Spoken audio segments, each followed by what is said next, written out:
தந்தையின் சொத்துக்கள், தாத்தாவின் சொத்துக்களை அனுபவிக்கக்கூடிய அமைப்புகள், அது மேலே இருந்து வந்த கேஸு போன்ற விஷயங்கள்லாம் கொஞ்சம் விலகக்கூடிய அமைப்பு.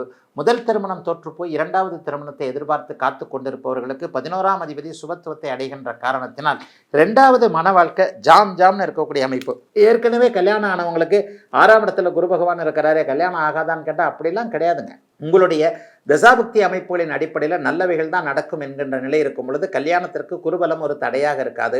மாத ஆரம்பத்தில் முதல் 15 நாட்களுக்கு சுக்கிரன் 7ஆம் இடத்தில் இருக்கின்ற ராசியை பார்க்கின்றபடியால் முதல் 15 நாட்களுக்குள்ளேயே திருமணம் முடிவாகக்கூடிய தன்மை, ஆவணி மாதத்திற்குள்ளேயே திருமணம் முடிவாகக்கூடிய தன்மை என எல்லாத்துலேயும் ஒரு நிறைவுகள் இருக்கக்கூடிய அமைப்புகள் உண்டுங்க. சாதகமற்றது எதனா இருக்குதுங்களா? 8ல் முதல் 15 நாட்களுக்கு சூரியன் இருக்கிறார். இந்த விஷயம் கொஞ்சம் உங்களை ஒரு மாதிரியாக தடைகளை கொடுக்கக்கூடிய அமைப்பு. அட்டமாதிபதி அட்டமத்திலேயே வலுவாக இருப்பது எங்கேயாவது ஒரு இடத்துல ஆசைப்பட்டு, தகுதிக்கு மீறி ஆசைப்பட்டு ஏதாவது ஒரு இடத்துல ஒரு மாதிரியான தடங்கல்கள் வரக்கூடிய அமைப்பு.